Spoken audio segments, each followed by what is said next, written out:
హరి ఓం తత్వం శ్రీకృష్ణాయ నమః.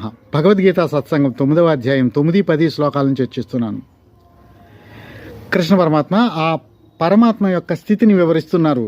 ఉదాసీనవత్తు ఆసీనం అసక్తం తేషు కర్మసు. నేను ఉదాసీనంగా ఉన్నాను, ఆసీనుడై ఉన్నాను, అసక్తంగా ఉన్నాను. తేషు కర్మసు, ఆ కర్మల యందు. నచమాం తాని కర్మాణి నిబధ్నంతి ధనంజయ. ఈ కర్మలు నన్ను బంధించట్లేదు ధనంజయ అని చెప్తున్నారు. దీన్ని అర్థం చేసుకోవడానికి ఒక ఉదాహరణగా ఒక దృష్టాంతాన్ని చెప్పి దాని ద్వారా అర్థం చేసుకునే ప్రయత్నం చేద్దాం. ఓ గ్రద్ద అడవిలో ఆకాశంలో ఎగురుతూ ఉంది. దాని యొక్క వాసనా బలాన్ని అనుసరించి క్రింద ఉన్న మృత కళేబరాలను దర్శిస్తూ వెళ్తోంది. అప్పుడు సంకల్ప వికల్పాలు చేస్తోంది. కింద చచ్చిపడి ఉన్న ఒక ఎలకుంది, దాన్ని తిందామా ఒక సంకల్పం. లేదు, ఇంకొంచెం ముందా ఇంకొక కోతి శరీరం పడి ఉంది, అది ఇంకా బాగుంటుంది. సో ఈ ఎలక సంకల్పానికి వికల్పం చేసి ముందుకు వెళ్తుంది. అంటే ఓ సంకల్పం నుంచి ఇంకో సంకల్పానికి ట్రాన్స్ఫార్మ్ జరుగుతుంది. దీన్ని వికల్పం అంటాం. వికల్పాలు చేయటం మనసు యొక్క లక్షణం. ఇది ఈ వరవడి కొనసాగుతూనే ఉంటుంది సంకల్ప వికల్పాలతోటి. అది ఎగురుతోంది.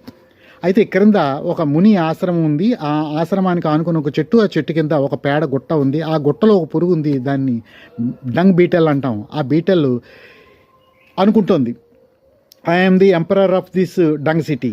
ఈ సిటీకి నేను పైనుంచి కింద దాకా ఎదుకుంటూ వెళ్తుంటాను, ఆ పేడగుట్ట సిటీకి. దాంట్లో దానికి కావాల్సినంత వాటర్ ఉంది, టెంపరేచర్ ఉంది, ఫుడ్ ఉంది, నిద్ర మైదునాలు అన్నీ ఉన్నాయి. దాంతో అది బ్రహ్మానందాన్ని అనుభవిస్తోంది. రామకృష్ణ పరమహంస చెప్పినట్లు మనం పొందే విషయానందాలన్నీ కూడా బ్రహ్మానందమే అని. అంటే ఓ కుక్క ఎండిన ఎముకను నాకుతున్నప్పుడు మైదునంలోనూ అది పొందుతున్న ఆనందం బ్రహ్మానందమే అని రామకృష్ణులు చెప్పారు. భగవద్గీతలో చెప్పారు, అంతటా నిండి ఉన్న జలములు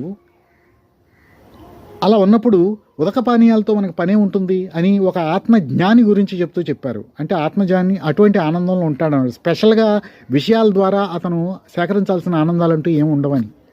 సో కంపేర్ టు దట్, అటువంటి ఆనందాన్ని ఈ పురుగు కూడా పొందుతుంది. దానికి మొత్తం అంతా కూడా దానికి ఆహారం ఉంది, టెంపరేచర్, వాటర్ ఉంది, అన్నీ ఉన్నాయి.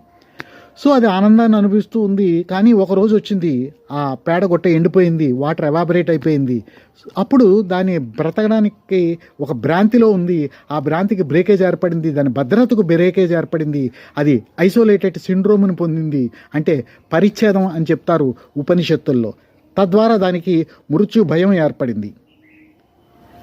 అదే అడవిలో ఓ పులి ఓ జింకను తరుముతోంది. మనిషిగా ఆలోచిస్తున్నాను జింక తరపున, నా మనాన్ని నేను ఆకులు అలములు తింటూ ఉంటే నా జీవితాన్ని కబళించే అధికారం దీనికి ఎవరిచ్చారు అని. కానీ జింక అలా ఆలోచించటం లేదు. ఎందుకంటే అడవిలో బలం మాత్రమే రాజ్యం చేస్తోంది.